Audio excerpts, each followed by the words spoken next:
अमरपुर गांव में रमेश नाम का एक नेक और मेहनती युवक अपनी बूढ़ी माँ शारदा के साथ एक फूस की झोपड़ी में रहता था। उसका जीवन जंगल से सूखी लकड़ियाँ काटकर बाजार में बेचने पर निर्भर था। एक सुबह सूरज की पहली किरणें झोपड़ी के दरारों से झांक ही रही थी कि शारदा की आवाज आई। रमेश बेटा, जल्दी निकल जा। जंगल जाने में देर कर देगा तो शाम तक लौटना मुश्किल हो जाएगा। हाँ माँ, बस निकलता हूँ। आज कोशिश करूंगा कि ज्यादा लकड़ियाँ ला सकूं। रमेश अपनी कुल्हाड़ी उठाकर झोपड़ी से बाहर निकला। गांव की कच्ची सड़क पर चलते चलते रास्ते में उसे गांव का सबसे अमीर और अकड़ू सेठ हरिहर मिला, जो अपनी हवेली के बाहर टहल रहा था।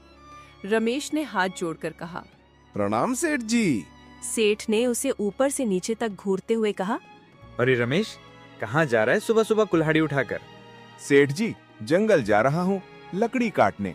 माँ के खाने और दवा का इंतजाम करना है ना, बस वही करने निकल पड़ा। कब तक चलेगा ऐसा? ना जमीन है ना खेत, बस यही सूखी टहनियों से पेट पालता है। मेहनत अपनी है सेठ जी, बाकी सब ऊपर वाले की मर्जी। अच्छा, एक बात सुन, मुझे अपनी नई गौशाला के लिए बहुत सारी मजबूत लकड़ियों की जरूरत है। क्या तू ला सकेगा? देख, दाम अच्छा दूंगा। अगर तेरा काम मुझे पसंद आया तो आगे भी तुझसे ही काम लूंगा। क्यों नहीं सेठ जी, आप बस बता दीजिए, मैं अपनी जान लगा दूंगा। नई उम्मीद के साथ रमेश जंगल गया। अगर ये काम जम गया तो माँ को 2 वक्त का भरपेट खाना मिलेगा। शाम तक लकड़ियों का एक बड़ा गट्ठर लेकर वो घर लौटा। उसने माँ को खुशी से सेठ के काम के बारे में बताया। शारदा ने बेटे को आशीर्वाद दिया। भगवान तेरा भला करे बेटा, तेरी मेहनत जरूर रंग लाएगी। लेकिन उस रात किस्मत ने करवट ली। आसमान में काले घने बादल घेर आए और मूसलाधार बारिश शुरू हो गई। झोपड़ी की छत से तेजी से पानी टपकने लगा। इस ठंडी और सीलन भरी रात में रमेश की बूढ़ी माँ की तबीयत बिगड़ गई। उसे तेज बुखार हो गया और वो कांपने लगी।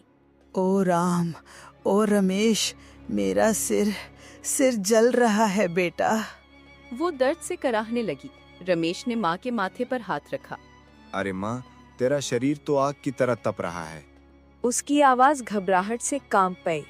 तू बिल्कुल चिंता मत कर, मैं अभी तेरे लिए दवा लेकर आता हूँ। रमेश तूफानी रात में बाहर निकल पड़ा। वो कीचड़ में गिरता पड़ता हाफता हुआ सेठ हरिहर की हवेली पर पहुंचा और जोर जोर से दरवाजा खटखटाने लगा। सेठ ने दरवाजा खोला। अरे रमेश, तू इस वक्त यहाँ क्या कर रहा है? सेठ जी, मेरी माँ को तेज बुखार है, हालत बहुत खराब है। रमेश ने हाथ जोड़ लिए। मुझे कुछ पैसे उधार दे दीजिए। आपने जो लकड़ी का काम दिया है, मैं मेहनत करके उसी में से आपके पैसे कटवा दूंगा। ठीक है रमेश, पैसे तो मैं दे दूंगा, लेकिन एक शर्त है, तुझे भारी ब्याज देना होगा। सेठ जी, मैं ठहरा एक गरीब आदमी, ब्याज के साथ पैसे कैसे लौटा पाऊंगा? मुझ पर रहम कीजिए। सेठ की आवाज सख्त हो गई। तो सुन ले कान खोलकर, मैं बिना ब्याज के एक धेला भी नहीं देता। यदि ब्याज के साथ पैसे लेने हैं तो बता, वरना जा यहाँ से। माँ की बिगड़ती हालत को देखते हुए रमेश के पास कोई और रास्ता नहीं था। ठीक है सेठ जी, जो शर्त आप कहें मैं मान लूंगा, बस मेरी माँ को बचा लीजिए। सेठ से पैसे लेकर रमेश सीधा गांव के वैद्य डॉक्टर मोहन के पास पहुंचा। उनसे दवा ली और माँ का इलाज करवाया। अगली सुबह तक माँ की हालत कुछ बेहतर थी, लेकिन वो कर्ज के बारे में सुनकर चिंतित हो गईं। बेटा, ब्याज वाला पैसा गरीब आदमी को और गरीब बना देता है। ये कर्ज का दलदल है। शारदा ने कमजोर आवाज में कहा। और देख, इस बरसात के मौसम में जंगल की लकड़ियाँ सुखाना और बेचना बहुत मुश्किल होगा। तो हम क्या करेंगे माँ? क्यों न तू इन बचे हुए पैसों से समोसे बनाकर बेचने लगे। देख बेटा, इस ठंडे ठंडे मौसम में गर्मा गर्म समोसे लोग खुशी खुशी खरीदेंगे। रमेश को ये बात जंच गई। अरे माँ, ये तो बहुत अच्छा सुझाव है। तेरे हाथ के बनाए मसालों का स्वाद तो सब जानते हैं। अगर काम चल पड़ा तो हम धीरे धीरे सेठ का उधार भी चुका देंगे। इसके बाद रमेश बचे हुए पैसे लेकर गांव की किराना दुकान पर पहुंचा। राम राम रामू काका, मुझे बेसन, तेल, आलू और कुछ मसाले चाहिए। दुकानदार रामू ने उसे हैरानी से देखा। अरे रमेश, तू लकड़ी का काम छोड़ अब समोसे बनाएगा? वाह रे किस्मत, लकड़हारे से हलवाई बन गया। हाँ रामू काका, वक्त के अनुसार रास्ता बदलना ही पड़ता है। मेहनत ही करूंगा, चाहे लकड़ी की हो या समोसे की। दोनों माँ बेटे ने मिलकर समोसे बनाए और रमेश उन्हें एक टोकरी में रखकर बाजार की ओर चल पड़ा।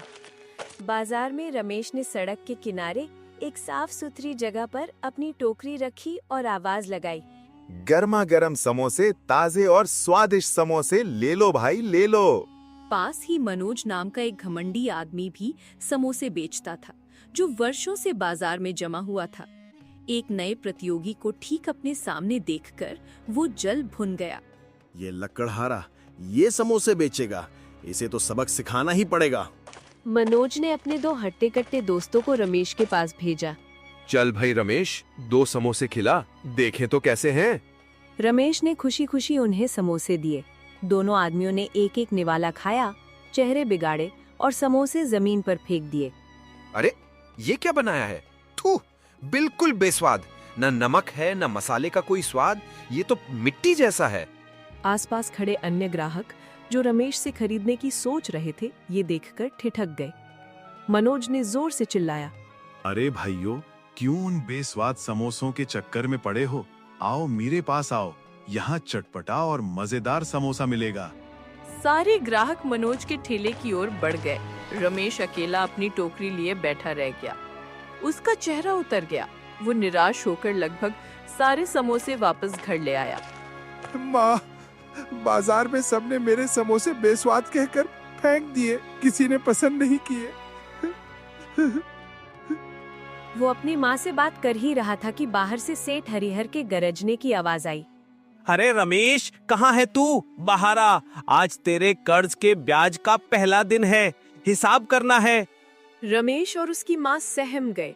रमेश ने बाहर आकर गिड़गिड़ाते हुए मोहलत मांगी। सेठ जी, आज बाजार में एक भी समोसा नहीं बिका, मुझे कुछ दिन की मोहलत दे दीजिए, मैं पाई पाई चुका दूंगा। ये सुनते ही सेठ आग बबूला हो गया।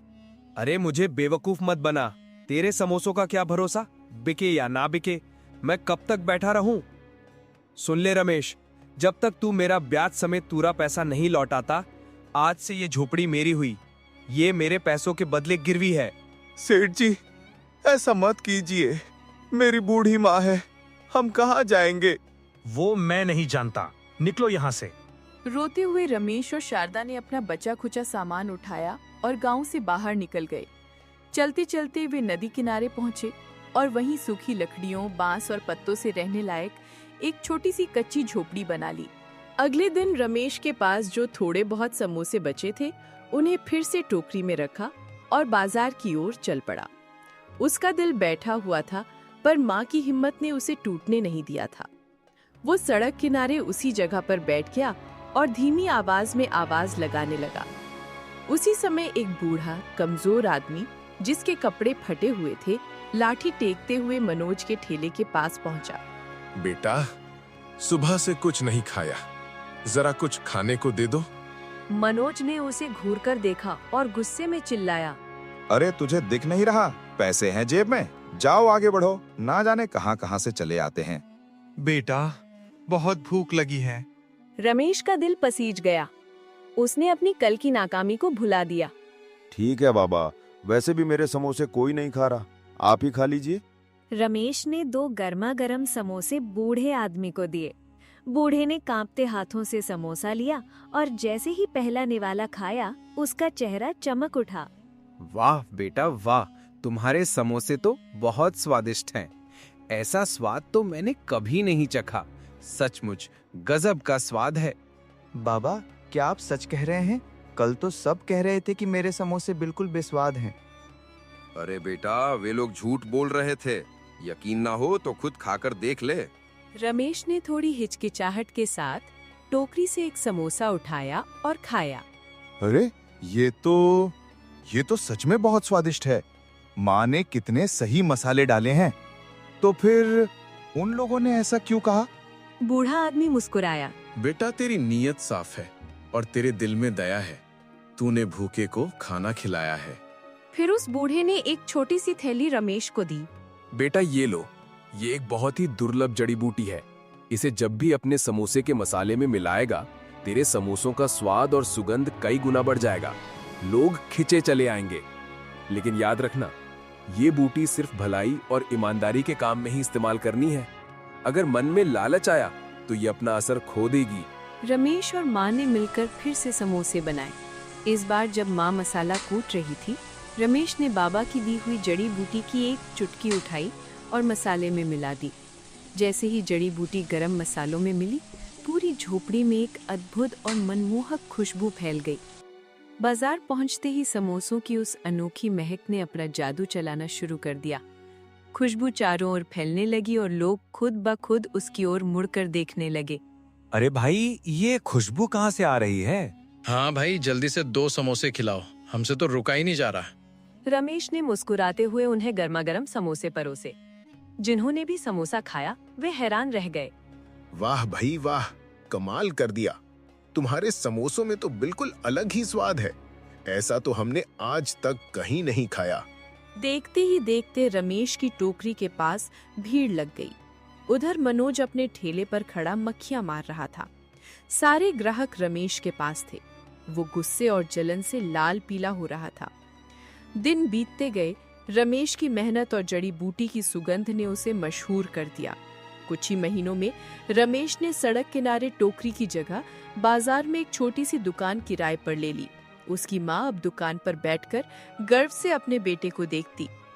जब रमेश के पास अच्छे खासे पैसे जमा हो गए, तो वो कमाई का एक बड़ा हिस्सा लेकर सीधे सेठ हरिहर के घर पहुंचा। सेठ जी, ये लीजिए आपके सारे पैसे, मूल और ब्याज समेत। एक एक पाई इसमें है। अब कृपा करके मेरी झोपड़ी की चाबी मुझे वापस कर दीजिए। सेठ हरिहर ने पैसे गिने। वो रमेश की तरक्की देखकर हैरान भी था और शर्मिंदा भी। रमेश, मैं तुझसे शर्मिंदा हूँ। उस दिन मैंने लालच में आकर तुझ पर और तेरी बूढ़ी माँ पर बहुत ज्यादती की। मुझे लगा था कि तू ये कर्ज कभी नहीं चुका पाएगा। सेठ ने हाथ जोड़ लिए। मुझे माफ कर दे। जा, अब तेरा घर तेरा हुआ। भगवान तुझे और तरक्की दे। रमेश ने अपनी कमाई से अपनी पुरानी झोंपड़ी को पक्का बनवा दिया और माँ के साथ खुशी खुशी रहने लगा।